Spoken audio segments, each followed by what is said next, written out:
Hermanos, hermanas, amigos, todos los que estamos aquí presentes, hoy vamos a dar inicio a una nueva serie, una serie muy especial. Ya comenzamos el mes de diciembre y usted se ha dado cuenta que por ahí las calles ya se encuentran alumbradas, ya donde quiera que nos encontramos, si hay música ambiental, esta música pues son música navideña. Entramos a los centros comerciales y huele a pino, hermano, y muchas cuestiones. Pero la serie que vamos a ver en este mes de diciembre, todo este mes de diciembre, es la que usted puede ver ahí proyectada y es El Rey ha venido.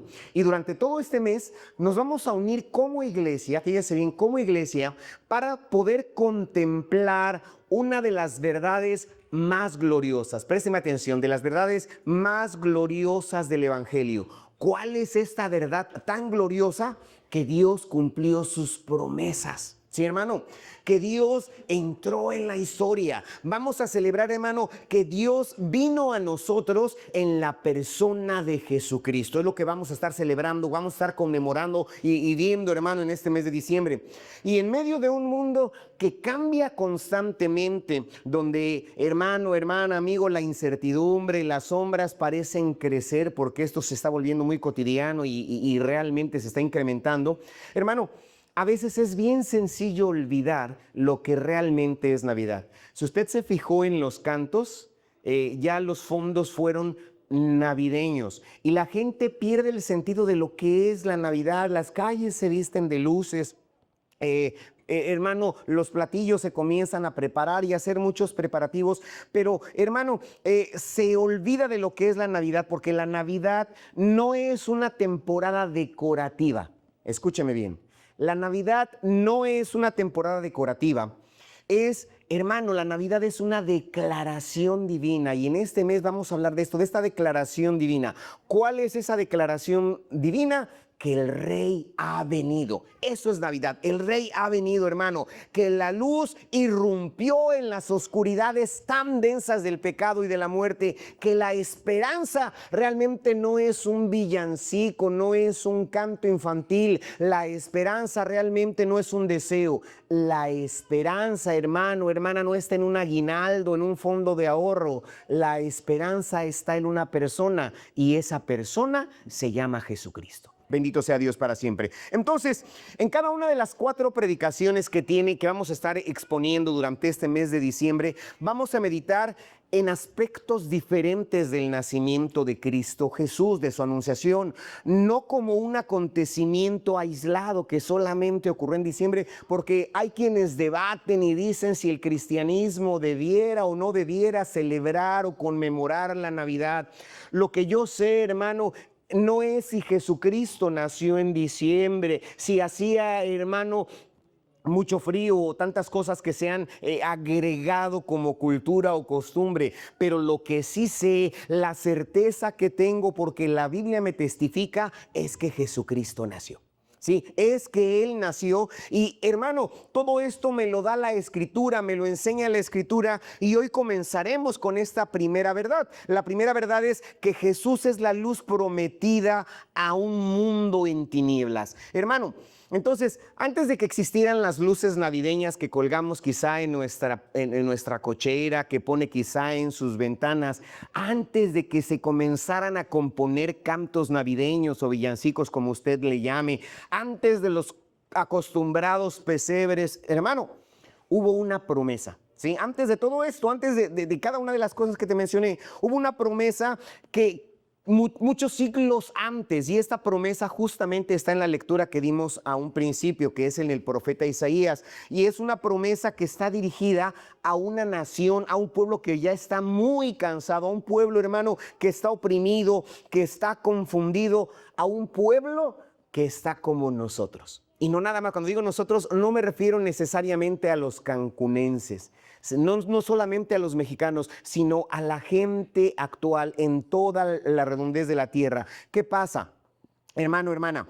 Hoy, en esta ocasión, al abrir la palabra de Dios, vamos a recordar que la esperanza de un pueblo oprimido, de un pueblo, hermano, angustiado, realmente es, hermano, Cristo Jesús. ¿Por qué? Porque hubo una promesa anunciada en ese tiempo de oscuridad. Hubo una esperanza en ese tiempo y se dijo que esa oscuridad no iba a ser permanente, no iba a ser definitiva, sino que vendría una luz, y esa luz se manifestaría en un niño rey. Esa luz se manifestaría, hermano, en alguien que transformaría completamente la historia de la humanidad, hermano. Y esto es lo que vamos a aprender en esta ocasión. Así es de que preparemos nuestro corazón. Vamos a pedirle al Señor que esta serie no solamente venga a informarnos históricamente de lo que aconteció, hermano, sino que esta serie venga a impactar nuestra vida, venga a impactar tu corazón, mi corazón, y nos transforme, nos dé un verdadero sentido de celebración, hermano, no solamente de fiestas o intercambios de regalos, que cada mensaje que vamos a ver a este mes nos lleve prácticamente a adorar más profundamente al Rey de Reyes, nos lleve más a adorar, hermano, a adorar a aquel que vino a ofrecer su vida, aquel que vino a entregar su vida, hermano, por ti y por mí. Entonces, con este espíritu vamos a entrar a esta primera predicación. ¿Cuál es el tema para en esta ocasión, hermano? Es esperanza profetizada. Y cuando leemos las escrituras, es el tema el que ve proyectado ahí, cuando abrimos las escrituras o cuando leemos Isaías 9, inmediatamente sentimos el peso del contexto. Antes de comenzar esta predicación dimos lectura a los primeros versículos, y si usted prestó atención en el contexto que leímos, vemos a un pueblo que está caminando, no que se está tropezando así de manera aislada o momentánea, no, un pueblo que está caminando, hermano, y que vive habitualmente en medio de las tinieblas, en medio de la oscuridad, una vida que está llena de sombras. Y la expresión que leímos, tinieblas, en la Biblia significa confusión, porque no son tinieblas físicas, no es que haya oscuridad, que la luz no sea que la luz no esté iluminando, como sucedió en el pueblo de Egipto cuando el pueblo de Israel estaba ahí presente en una de las plagas. No nos referimos a esas tinieblas. Aquí este concepto de tinieblas, hermano, se está refiriendo a la confusión, se está refiriendo al pecado, se está refiriendo a la aflicción, se está refiriendo a la desorientación espiritual que se vivía en ese entonces y que se vive en la actualidad, porque la palabra del Señor nos dice que el pueblo que andaba en tinieblas, el pueblo que estaba viviendo en tinieblas, hermano, ¿y qué encontramos en esto? Vemos la condición del ser humano en los primeros versículos de Isaías 9. ¿Qué pasa, hermano? Que el ser humano no reconoce naturalmente la necesidad de tener luz. Desde un principio, nosotros sabemos que Dios separó las tinieblas de la luz. ¿Sí? En un principio había desorden, había vacío y estaban mezcladas la luz y las tinieblas, y Dios hizo esa separación, puso por un lado las tinieblas y puso por otro lado la luz, y la Biblia comienza con esto. Y de igual manera, de la misma forma, el corazón del hombre fue creado para vivir en la luz de Dios, para poseer la luz de Dios, hermano. Y cuando esa luz hace falta, cuando no hay esa claridad divina en la mente, en el corazón del hombre, Isaías lo describe claramente como que hay angustia, ¿sí? Como que hay incertidumbre, como que hay desesperanza en una vida de, hermano, del hombre que no tiene ese gozo. Si usted puede con calma en casita leer el capítulo previo, es decir, el capítulo 8 de lo que leímos, se va a dar cuenta de lo que le estoy comentando. Y es así cuando el texto afirma una verdad gloriosa, que todos necesitamos luz. Todos nosotros necesitamos ser iluminados. ¿Por qué, hermano? Porque aunque nosotros vivimos ya muchos siglos, porque esta profecía se dio 7 siglos antes de que Jesucristo naciera, y después del nacimiento de Cristo hasta nuestra fecha ya han pasado 21 siglos, hermano, estamos rodeados de tecnologías, tenemos mucho conocimiento, hermano, hay avances científicos grandiosos, la realidad humana no ha cambiado. A pesar de todos estos avances, los hombres que vivieron en el siglo 7 antes de Cristo, de los que está hablando Isaías, hermano, y a través de los siglos, nosotros seguimos siendo igual. La tecnología sí nos modificó, nos cambió. Vea ya mi cable, mi micrófono, perdón, no tiene cable. Cuando yo comenzaba a predicar me ponía el cable aquí atrás hace añísimos, hermano, pero ya ha cambiado, ya tenemos muchas cuestiones, pero vivimos en esta realidad, hermano, seguimos buscando de manera desesperada la luz que nos dé un sentido a nuestras noches internas, a nuestra oscuridad interior, a las sombras que se dan. ¿Cuáles son estas sombras? Muchas familias divididas, ansiedades generalizadas. A veces hay una tremenda carga emocional en el corazón de las personas. Quizá los problemas económicos vengan a oscurecer a muchas familias. Quizá una culpa, hermano, que se carga en el corazón y que no se ha podido borrar y que te hace sentir tan oscuro. Decisiones que tengas que tomar que te generan un gran temor. Quizá el que veas a una familia tuya que está padeciendo un mal, como le mencioné antes de la predicación de mi primo político que tuvo un infarto y la esposa está angustiada, confiando en el Señor, pero angustiada. Eso genera oscuridad, hermano. ¿Por qué? Porque esto es lo que hacen las oscuridades. Cuando físicamente hay oscuridad, no sabemos qué hay en nuestro alrededor y nos causa angustia. Pero la Navidad, fíjese bien, la Navidad llega en un momento importante. La Navidad llega en el mundo para mostrar luz y no luces de colores. No, hermano. Entonces, hermano, pretendo haberme explicado de qué es la oscuridad de la que estoy mencionando. Necesitamos ahora hablar de una luz, esa luz universal, e Isaías nos lleva ahora a ver de frente, a ver cara a cara cuál es esa luz, hermano, cuál es la condición humana. Entonces vamos al primer punto que está proyectado ahí en la pantalla, que son las tinieblas reales. Las tinieblas son bien reales. Yo quisiera que levantase la mano, pero no lo voy a pedir, aquella persona que no tiene problemas. Que levantara la mano a aquellas personas que no padecen a veces situaciones económicas, que no hay una angustia en tu corazón, que no hay algo que te aflija. Las tinieblas son bien reales en muchas cuestiones, hermano, pero las tinieblas, quiero decirte una buena, una excelente noticia, que las tinieblas no son definitivas, las tinieblas no son permanentes. Dice el versículo 1, por favor, dice: mas no habrá oscuridad, hermano, siempre. ¿Sí? No habrá oscuridad siempre. La oscuridad no va a ser para siempre. Esa es la primera promesa que encontramos aquí. Que sí hay oscuridad, pero que esa oscuridad no va a ser para siempre. Isaías está comenzando con esta declaración que para mí es sorprendente. Mas no habrá siempre oscuridad para el que está en la angustia. Sí, llévese esto en mente. Y esta frase es como un rayo de esperanza en el corazón de las personas. Esta frase alienta a las personas porque en este capítulo se habla de esta esperanza y, como le mencioné, un capítulo previo nos habla de una situación de la angustia que experimentaba ese pueblo. Pero el profeta no está ocultando el hecho de que los problemas existan. Lo mismo estoy haciendo yo en esta noche y en esta tarde. Sé que hay problemas, sé que hay necesidades. Yo mismo, interiormente, hermano, tengo necesidades, pero lo que la palabra del Señor me enseña es que no habrá siempre oscuridad para el que está ahorita en angustia. Es lo que estamos encontrando aquí, hermano. La oscuridad no va a tener la última palabra. Y en este punto Isaías nos enseña cuestiones importantes, algunas verdades. Hermano, ¿qué es esta verdad? Que el pecado y el dolor existen. Dice el versículo 2, por favor, hermano, de este capítulo. Dice: el pueblo que andaba, ¿cómo? En tinieblas. Ese pueblo que andaba en la oscuridad vio gran luz. ¿Cómo estaba este pueblo? Los que moraban en tierra de sombra de muerte. ¿Sí? A estas personas les resplandece luz, el pueblo que andaba en tinieblas. Y estas tinieblas es, hermano, esa cuestión espiritual que le estoy mencionando, porque con ellos salía el sol, había luminaria, aunque sea artificial, pero había angustia en su corazón. ¿Por qué, hermano? Por todos los problemas que existían. Habían dejado a Dios. Este pueblo, a pesar de ser monoteísta, se había entregado a la idolatría.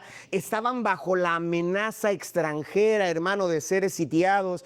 Vivían moralmente desorientados y todo eso les generaba una confusión, les generaba una tremenda angustia en su corazón.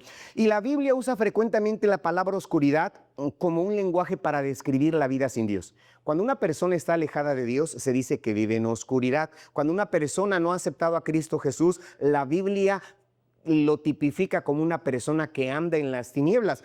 Dice Job 12:21, dice: van a tientas como en tinieblas, sin luz. ¿Sí? En Efesios 4:18 dice: teniendo el entendimiento entenebrecido. ¿Sí? Aquello que anda en maldad, su pensamiento, su mentalidad la describe como entenebrecido. Mateo 4:16, confirmando esto, dice que el pueblo que estaba asentado en las tinieblas, vio gran luz. Entonces, cuando la persona anda sin Dios, se le habla de pecado. Y hermano, y esto no es diferente, como le mencioné, sigue habiendo hoy hogares quebrantados, ansiedad, depresión, injusticia creciente, violencia, adicciones y muchas cuestiones que hacen que el pensamiento esté entenebrecido, que la gente viva en tinieblas. Pero la oscuridad no es una metáfora ajena solamente para el pueblo de Israel, es una realidad, hermano, no solamente en Cancún, Quintana Roo, sino en todo el mundo. Usted véalo. Pero estas tinieblas que le estoy mencionando no van a ser para siempre, no van a durar todo, hermano. Dios declara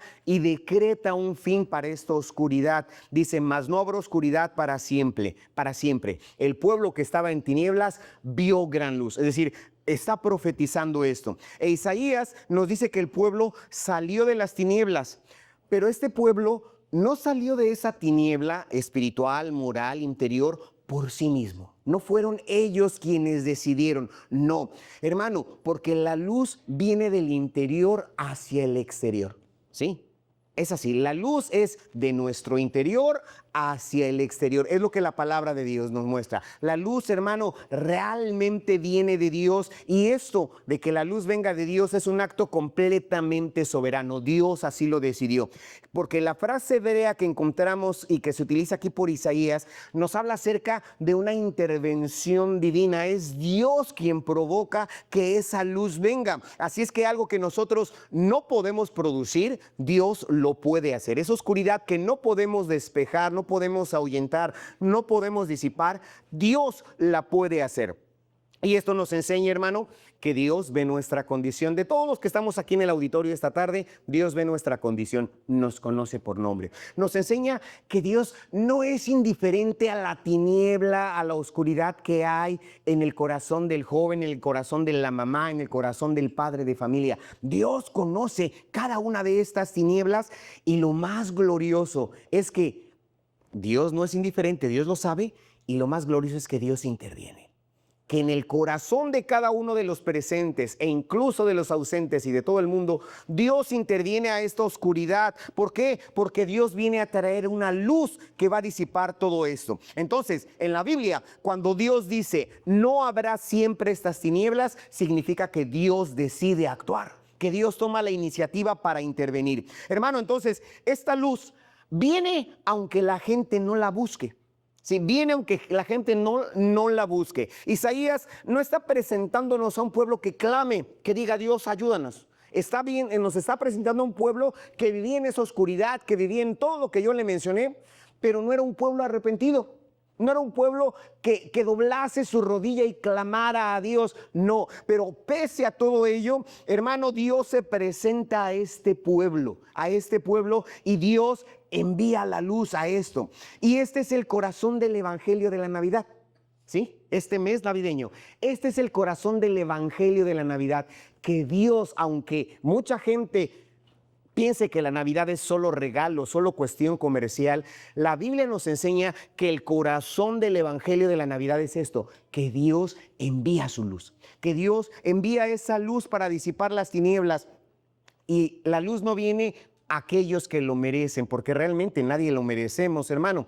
La luz viene a aquellos que lo necesitan. Si tú necesitas la luz de Dios, Dios vendrá a tu corazón. Y no viene porque la busquemos, viene porque Dios nos ama. Esa es la realidad. Viene porque Dios nos ama. Dice que vio una gran luz. El pueblo que andaba en tinieblas vio una gran luz. Una luz que se revela, una luz que se muestra. Usted puede ver aquí la luz artificial que está proyectándose en el techo, y los faros estos que de repente generan mucho calor en mi persona y en los que cantamos. Hermano, pero viene una luz mucho más grande, bien resplandeciente, que se manifiesta. Y lo más glorioso es que esta luz se impone sobre las tinieblas. Entonces, la luz que Isaías anuncia, lo más glorioso es esto, hermano, fíjese bien, no es una idea.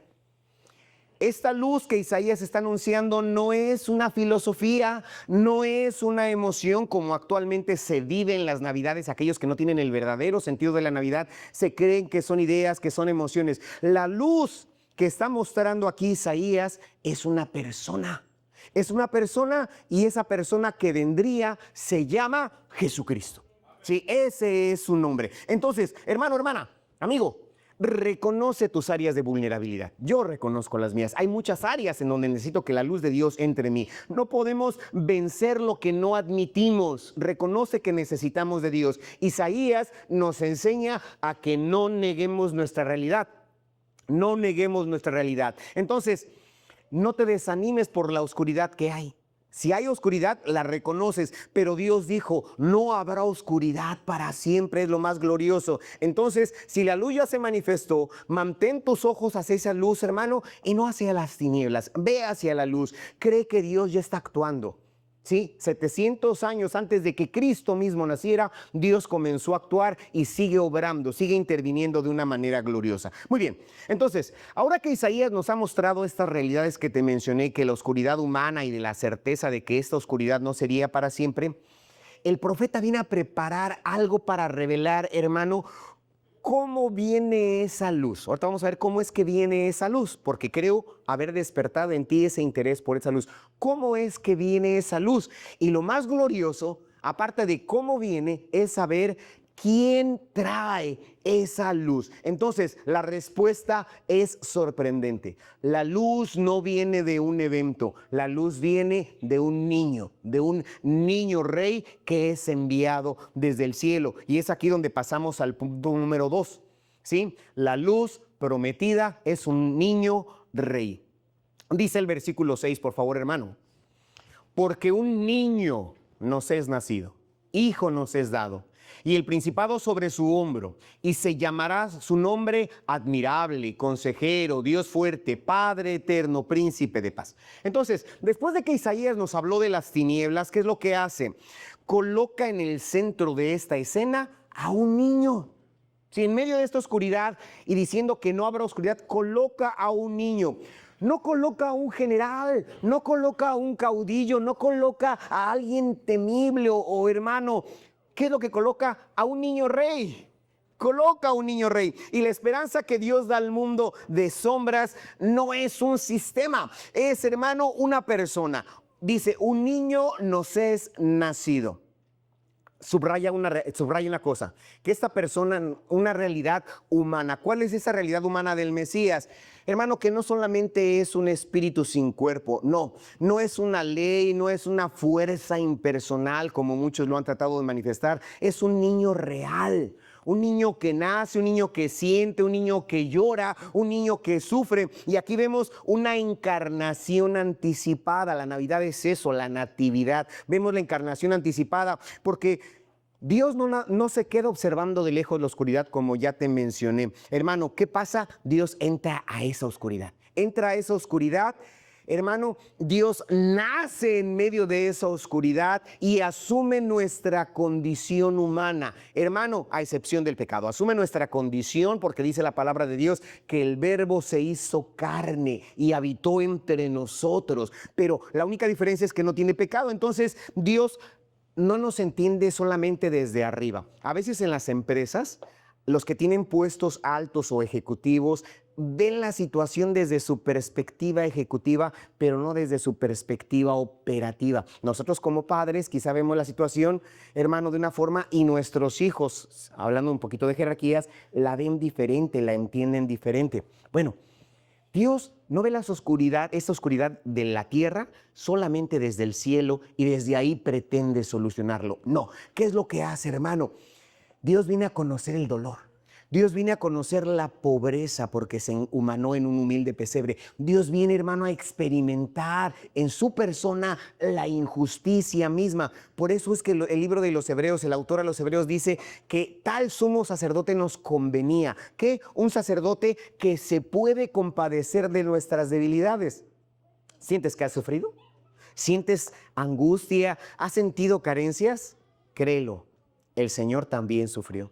Él experimentó carencias, Él experimentó dolor porque se humanó. Y cuando Isaías dice aquí, un niño nos es nacido, está anunciando que la luz de Dios está cerca. Dice, nos es nacido. Esa luz está accesible. Esa luz es una luz entrañable, es lo más glorioso. Y dice, un niño nos es nacido, hijo nos es dado. Un hijo nos es dado. Y esta frase cambia de una manera sutil. Primero nos dice un niño nos es nacido Luego dice, hijo nos es dado. Nacido habla de la humanidad de Cristo Jesús, como te mencioné, pero cuando dice dado, nos está diciendo que es un regalo. Nos es dado, se te dio esto.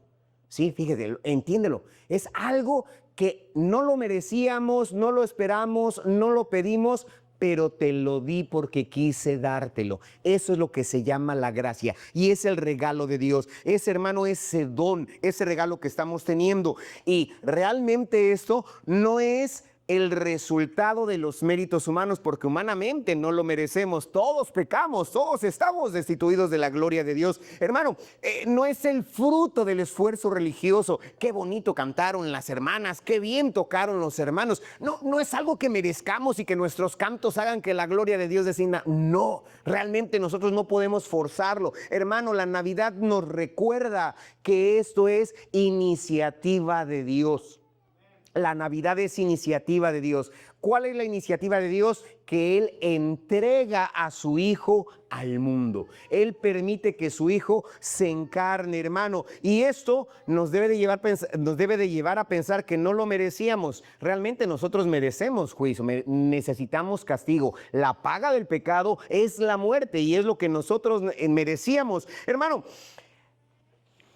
nos lleva a pensar también que nosotros no pedimos salvación, no clamamos por la angustia, pero a pesar de que no la pedimos, sí, a lo mejor tú vienes aquí simplemente porque eres invitado, porque te trae, dice, mi esposo me trajo, mi esposa me trajo y no quería yo venir, pero estás aquí, ¿sabes qué?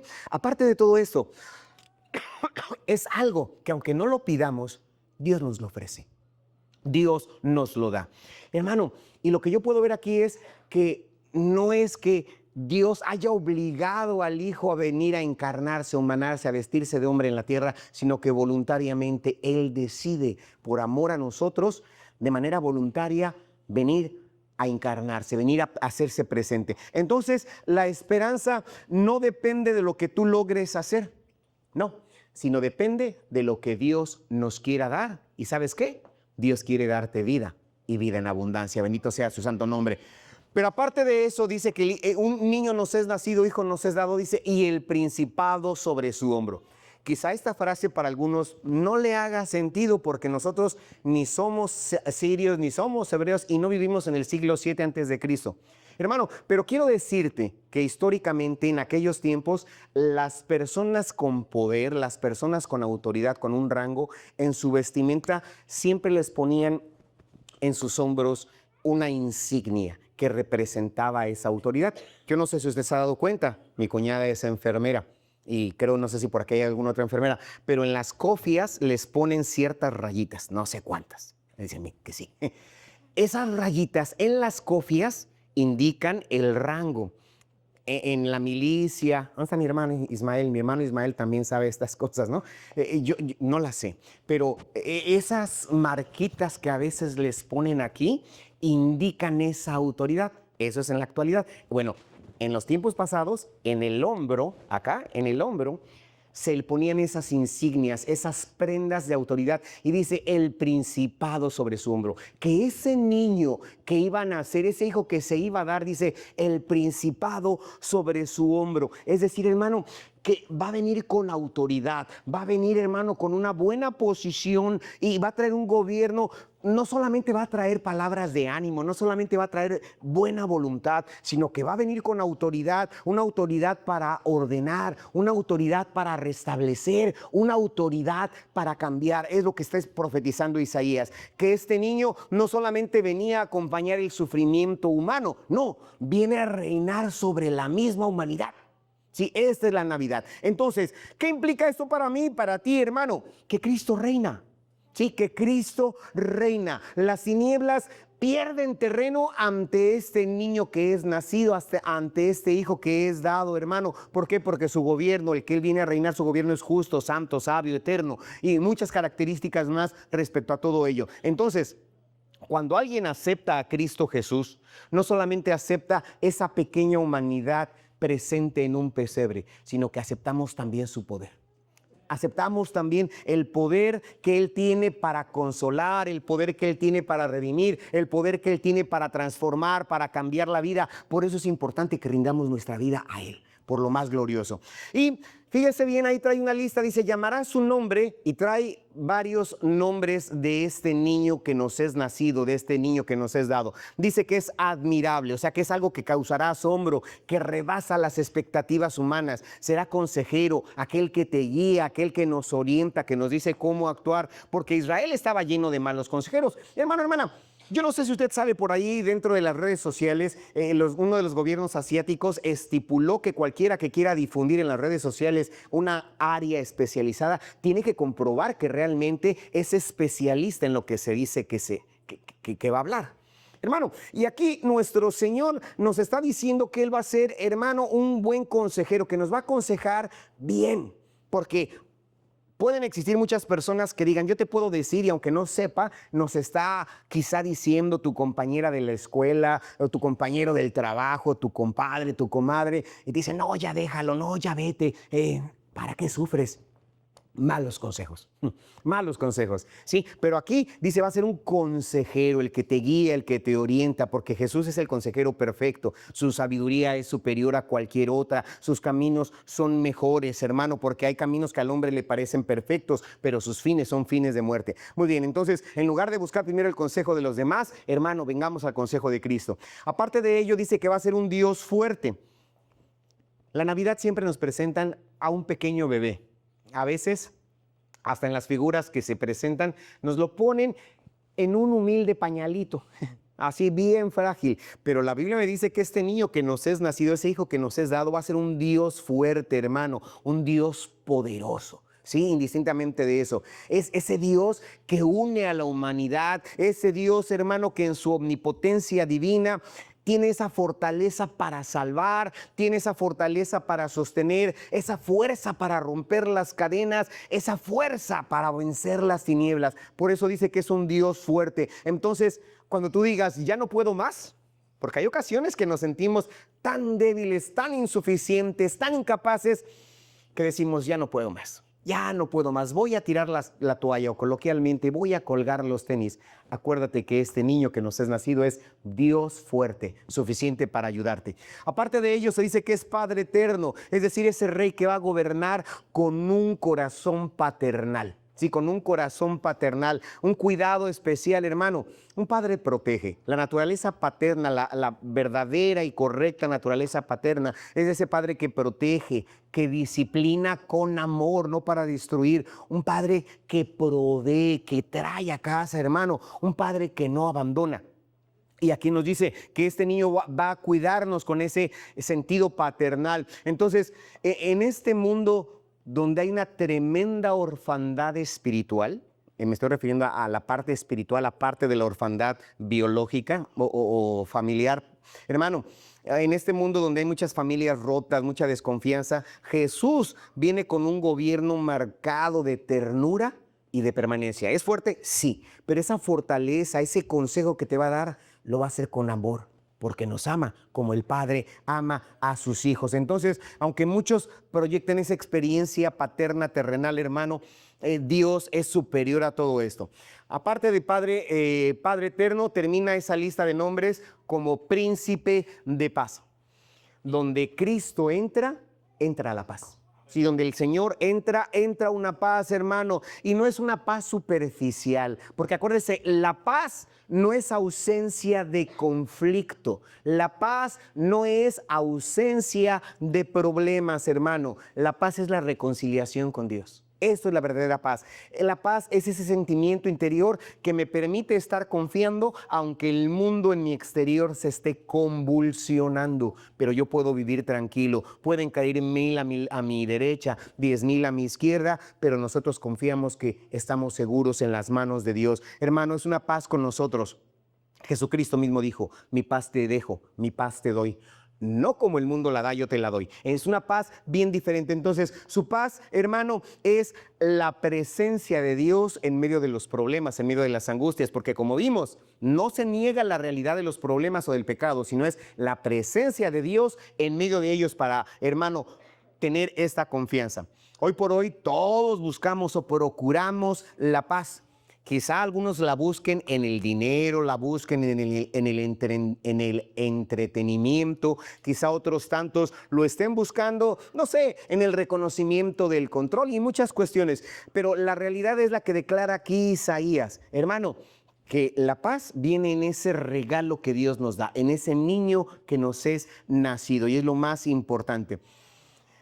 Por la avenida donde transito para venir aquí y a muchas partes, la avenida de la Luna para ser exactos, ahorita están cambiando los semáforos, están haciendo una remodelación. Pero cuando no están los semáforos, la ciudad se vuelve, o las arterias vehiculares, los caminos vehiculares se vuelven un caos, es una realidad. Entonces imagínense una ciudad donde no haya luz. Y por consiguiente, al no haber luz, pues no va a haber semáforos, no va a haber luminarias y la ciudad se puede colapsar por esa situación. Muchos vándalos pueden aprovechar esas circunstancias para cometer sus fechorías. Hermano, y aunque usted encienda una lamparita en su casa y quizá alguien que trabaje en plantas de energía pueda decir, yo llevo una planta y la prendo, ilumino todo, pero va a ser solamente una sección, se necesita iluminar todo. Hermano, aunque todos nos esforzáramos, prendiéramos nuestro celular así, hermano, y nuestra planta de emergencia y demás, no arreglaría los problemas de la ciudad. Se necesita que haya energía completa, que haya luz completa, y es lo que vino a hacer Dios. Sí, mucha gente se esfuerza quizá porque las cosas vayan bien, pero nuestro esfuerzo humano no es suficiente para complementar, para arreglar este mundo, hermano. Entonces, ¿cómo es? Es a través de Jesús. La alternativa correcta es aceptar la luz que viene en Cristo Jesús. Entonces, hermano, necesitamos rendir nuestra vida ante el gobierno, aquel que lleva el principado sobre su hombro, ante el gobierno de este niño rey. Necesitamos hacerlo. Buscar su consejo por encima de todos. Es necesario que leas tu Biblia, que nosotros leamos nuestra Biblia desde Génesis 1:1 hasta Apocalipsis 22. Hermano, necesitamos conocer nuestra Biblia completa porque ahí encontramos el buen conocimiento de la palabra de Dios. Es lámpara a nuestros pies, es lumbrera a nuestro camino. Necesitamos descansar en su poder cuando te sientas débil, cuando te sientas así como que ya no puedes. Que dices, ya, aquí, dicen de manera local, disculpe la expresión, aquí mato mi pavo, es la expresión yucateca. O sea, aquí mato mi pavo. Cuando ya decidas que te sientes cansado, cansada, hermano, hermana, deposita tus cargas en el Señor, deposita tus cargas en el Señor, permite que su paz venga y gobierne tus emociones. Muy bien, entonces, hemos visto que la paz prometida por Dios no es una idea abstracta, es una realidad. Vino en ese niño, fue prometida en ese niño rey, hermano, un consejero para nuestra confusión. Pero aquí hay una pregunta clave que yo me hago cuando estaba preparando. Es una pregunta específica, es decir, 700 años aproximadamente Isaías lo dijo. El pueblo que andaba en tinieblas vio gran luz. Que estas tinieblas no iban a ser para siempre, pero ¿se quedó solo en promesas? Porque fíjese que a veces las personas tendemos o la gente tiende a hacer promesas y no las cumple.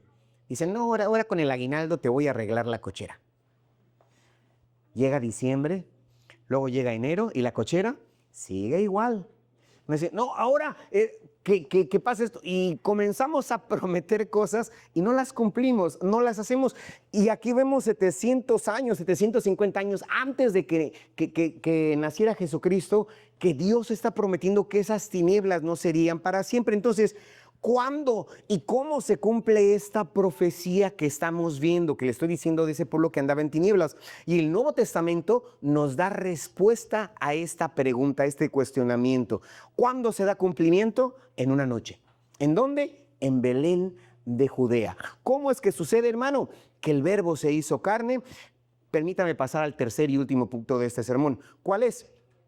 Es la promesa, lea conmigo, la promesa se cumple. Otra vez, la promesa se cumple en Jesús. En Jesús se cumple esa promesa que el Señor lo hizo. Dice el Evangelio de Mateo capítulo 1. Todo esto aconteció. Mateo está narrando de cómo fue el nacimiento de nuestro Señor Jesucristo. Dice, todo esto aconteció para que se cumpliese lo dicho por el Señor por medio del profeta.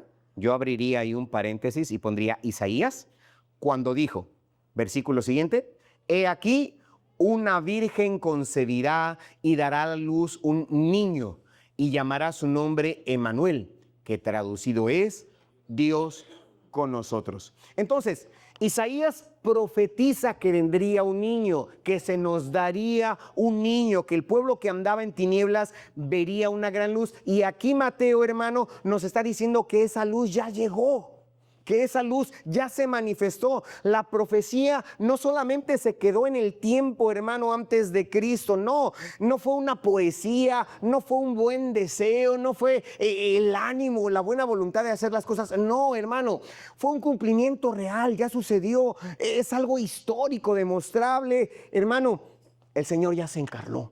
El Señor ya se encarnó. Tan es así que hoy estamos en el mes de diciembre, hermano, después de Cristo. ¿Se ha fijado que nuestro calendario dice después de Cristo? Cristo ya se encarnó. Entonces, quiero mostrarte que esta Navidad o la Navidad, este acontecimiento de la Navidad, no es algo accidental, no es algo que se haya dado por casualidad, porque Dios dirige la historia, Dios tiene el control de la historia. Mateo enfatiza, hermano, una frase clave en este versículo. Dice, el primer versículo, hermano, todo esto aconteció, si regresamos, dice, todo esto aconteció. Tiempo pasado, todo esto sucedió, todo esto se manifestó para que se cumpliese, ¿qué, hermano? Lo dicho por el Señor, lo que Dios prometió. Entonces, el evangelista quiere que entendamos que el nacimiento de Jesucristo, el nacimiento virginal de Cristo Jesús, no fue una casualidad. Que la elección de esa joven doncella, hermano, de nombre María, no fue al azar. A ver, ¿con quién está descuidada? ¿Quién está dispuesta? No fue al azar. Ya estaba profetizado que la Virgen concebiría, hermano. Que no dijeron, a ver, ¿dónde lo podemos hacer? No, ya estaba profetizado, y lo vamos a ver más adelante, en dónde iba a acontecer, que tenía que ser en Belén, que no fue algo improvisto. Entonces, el tiempo, la manera, el contexto del cumplimiento de esta profecía ya estaba en el plan eterno de Dios. Todo esto aconteció para que se cumpliese lo dicho, lo establecido, lo decretado por Dios. No estamos frente a una historia bonita, ¿sí? La historia de Navidad, donde el abuelo se sienta y pone a los nietos cerca de la chimenea y les cuenta el nacimiento de Cristo, no es solamente una historia bonita, hermano. Estamos ante un acto soberano. La Navidad, llévatelo en mente, la Navidad es el acto soberano de Dios. Este mes de diciembre, hermano, que realmente te digo, no sé si Cristo nació en diciembre, pero lo que sé es que en la soberanía de Dios, Dios estableció que el niño nacería. Hermano, es algo calculado, es algo profetizado de parte de Dios, es el cumplimiento de la promesa de Dios 700 años antes de que esto aconteciera. Eso es la Navidad. Hermano, entonces, ¿qué pasa? Que Dios no reacciona ante la historia. Realmente Dios dirige, Dios controla la historia. Es una hermosa realidad. Entonces, la encarnación del verbo divino, no fue el plan B. Como ya acontecieron tales cosas, enviar al Hijo. No, ya es más, desde el Génesis 3:15 nos dice, hermano, que iba a haber una encarnación. Es lo más importante. Entonces, si Dios orquestó, Dios dirigió, Dios guió la encarnación de su Hijo con tanta precisión, fíjese, casi una precisión quirúrgica, y es lo que yo veo aquí, hermano, ¿sabes qué? Dios va a dirigir tu vida, ¿sí? Escúchame, si Dios orquestó, controló, planeó y permitió que se ejecutara con una tremenda precisión el que el verbo se hiciera carne, hermano, a través del seno virginal de María, hermano, que fuera en esa ciudad de Belén, todo lo que vamos a estar viendo, Dios controla tu vida. Dios tiene el control de tu vida. ¿Cómo Él no nos va a dirigir a nosotros con tanta precisión, hermano? Entonces, el Dios que cumplió su palabra en Belén, ¿sí? 700 años antes de, cumplirá sus promesas también en ti. Sí, lo va a cumplir en tu vida, hermano, hermana. El Señor cumplirá lo que ha prometido para ti. Y este nacimiento virginal, hermano, nos da una seguridad. ¿Cuál es esa seguridad? Mateo cita directamente a Isaías 7:14 cuando él dice, todo esto se cumplió para que se cumpliese o lo que el profeta dijo. Dice el versículo 23, he aquí una virgen concebirá. Ahí Mateo, el evangelista Mateo, está citando a Isaías 7:14 donde dice, he aquí la virgen concebirá. Y esta señal de que fuese a través de un nacimiento virginal no es simplemente un detalle voy a decir, cosmético que el evangelista agrega o que el profeta agrega a su palabra, hermano. Esto de que nacería de una virgen es la prueba de que el Mesías sería verdaderamente hijo de Dios. Es lo más glorioso. ¿Y por qué es tan importante este nacimiento virginal? Porque garantiza, hermano, garantiza la santidad de nuestro Dios. Acuérdese, dice la palabra del Señor, que así como el pecado entró al género humano por un hombre, dice así también entró la muerte. Por eso Cristo no nació con la intervención de un gameto masculino. Para que, hermano, Él naciera, hermano, en santidad y sobre todo también para garantizar su identidad, porque humanamente esto no es posible. Se requiere gameto femenino, gameto masculino, para que, hermano, pueda darse esa chispa de la vida, pero en Cristo fue diferente. ¿Sí? La Navidad es mostrarnos que quien nació en el pesebre no fue un niño cualquiera, fue el Hijo de Dios. Es el Hijo de Dios. Hermano, y cuando yo veo que quien nació es una persona sin pecado, una persona diferente, distinta, pero finalmente humana, sé que la misión de que ser un salvador, hermano, se puede, me garantiza que yo puedo obtener esa salvación. Entonces el nacimiento de Jesús, como te menciono, no es un adorno doctrinal que yo te quiera enseñar, que quiera poner en mi hermano como doctrina. No, es la columna vertebral. El nacimiento virginal es la columna vertebral de todo el evangelio de la Navidad.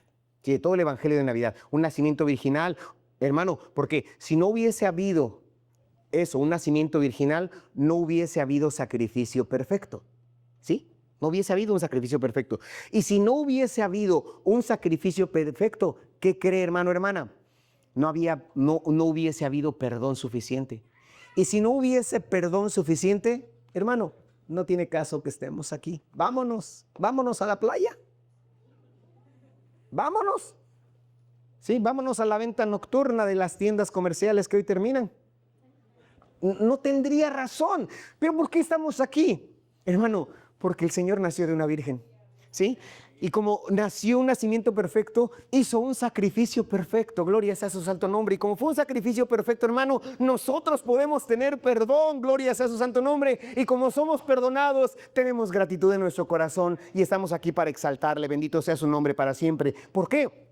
Porque esto hizo que nuestras tinieblas se fueran, que nuestra oscuridad se fuera. Muy bien, ¿qué más, hermano? Dice, y llamará su nombre Emmanuel.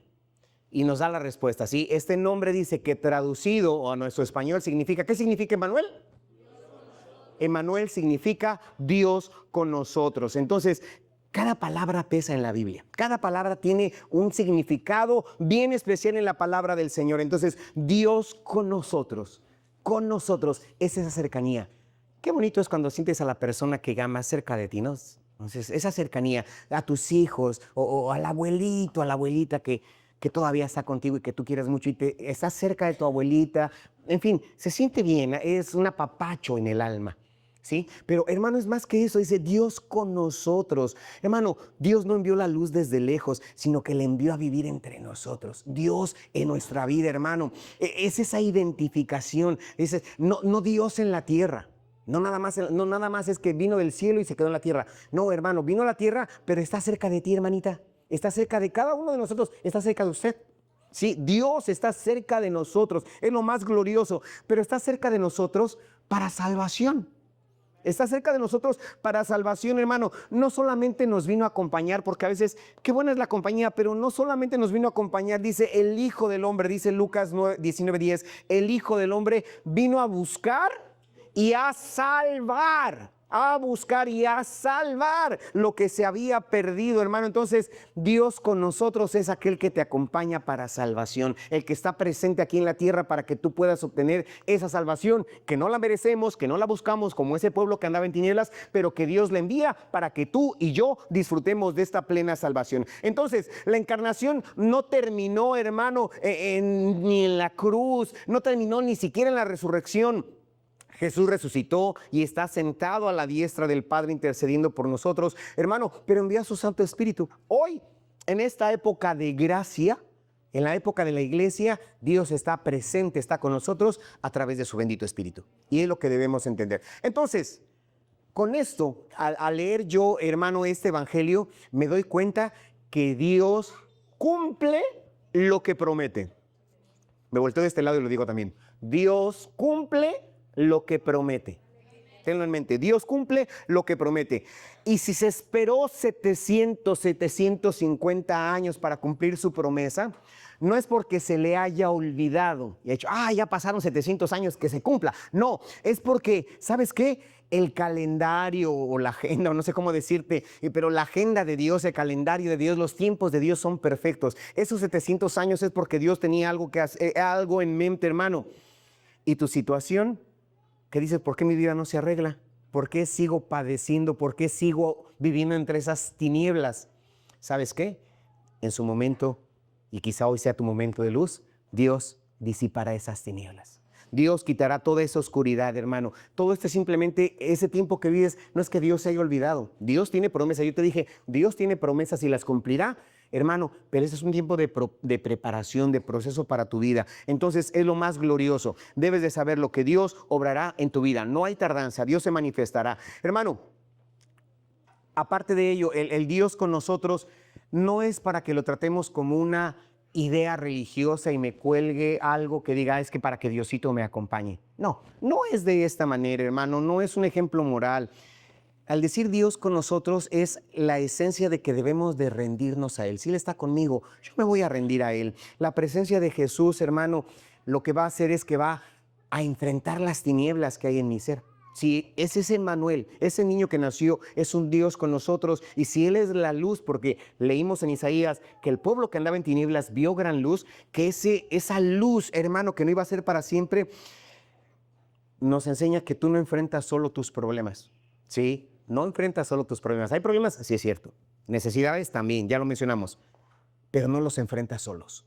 Dios está con nosotros. No avanzamos en esta vida a tientas y a ciegas. Aquellos que no han aceptado a Cristo como Salvador andan a tientas y a ciegas. No saben qué será de su destino, ¿sí? Pero aquel que ha aceptado a Cristo Jesús, porque Jesucristo sigue diciendo, he aquí yo estoy a la puerta y llamo. Si alguno oyere mi voz y abriere la puerta, entraré a él, cenaré con él y él conmigo. Entonces, hermano, no es para que andemos a tientas y a ciegas. Este es un Emmanuel, Dios con nosotros. Es un Emmanuel, Dios contigo. Entonces, si Dios está con nosotros, si Dios está presente, si ya se cumplió, hermano, hace 21 siglos, hermano, ¿qué me exige? Me exige fe. Me exige que yo lo crea, el que yo obedezca, hermano, el que yo le adore, el que yo rinda mi vida delante de Él, hermano, y que tenga la confianza que Él está conmigo. Entonces, la Navidad, porque acuérdense, estamos en época navideña, estamos hablando de esa época de Navidad, la Navidad tiene sentido no cuando ponemos luces y aromatizantes en nuestras casas. La Navidad tiene sentido no cuando me voy a poner el suéter feo verde con rojo ni demás. No, la Navidad tiene sentido cuando Emmanuel es recibido. Esto es el verdadero significado, el verdadero sentido de esta época navideña. El que sepamos, hermano, que no vamos a celebrar solamente un hecho histórico. No celebramos solo un hecho histórico. Hermano, estamos recibiendo el regalo de Dios. Eso es la Navidad, recibir el regalo de Dios. ¿Cuál es ese regalo de Dios? Ese niño dado, ese hijo nacido, ese Emmanuel, ese Dios con nosotros. Esto es el verdadero sentido de la Navidad. Entonces, a lo largo de este mensaje hemos recorrido ese arco glorioso, desde el año 750 o 700 antes de Cristo hasta el siglo I, y después hacemos otro salto hasta nuestra época. Es lo que hemos estado recorriendo, hermano. Vemos, hermano, que la promesa de que esas tinieblas no serían eternas, de que se hablaba de un niño rey, ya se cumplió. Y se puede cumplir todavía en nuestras vidas. Mateo, siglos después, anunció con certeza, esto es lo dicho por el profeta, esto se cumplió en Jesús, Él es el que trae la luz verdadera. Entonces, hermano, hermana, amigo, amiga, la Navidad no es simplemente una tradición. Te lo vuelvo a repetir. Navidad, esta época, lo hacemos, hermano, pero no por tradición, no es simplemente una tradición emotiva, bonita, de proclamación y villancicos y cantos y buenos deseos, dulces y colaciones y todo eso, hermano. No, la Navidad, hermano, es saber que Dios intervino en la historia de la humanidad. La Navidad, hermano, es saber que Dios puede intervenir en mi historia personal. Sí, interviene en la historia de la humanidad, pero también interviene en mi historia personal. ¿Para qué? Para arrancarte de la oscuridad, para disipar las tinieblas del rencor, de la ira y todo lo que te estuve mencionando con anticipación. Esto es la Navidad. Entonces, Jesús no nació para decorar un pesebre. No, no es esa la Navidad. Hermano, Jesús no vino para inspirar villancicos de temporada. Jesús no vino para que se hagan postres y guisos costosos, hermano. No, no, es más que eso. La Navidad o Jesucristo vino para transformar vidas.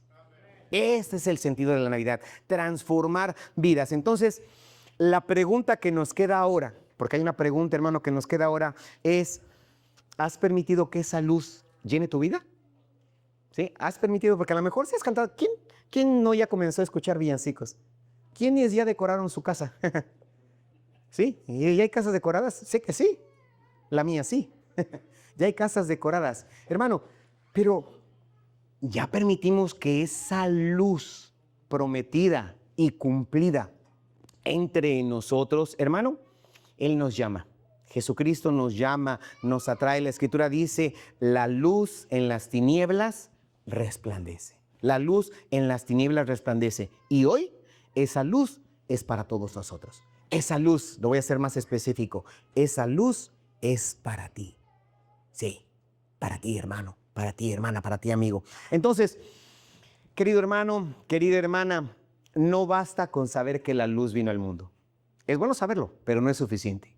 Necesitamos caminar dentro de esa luz.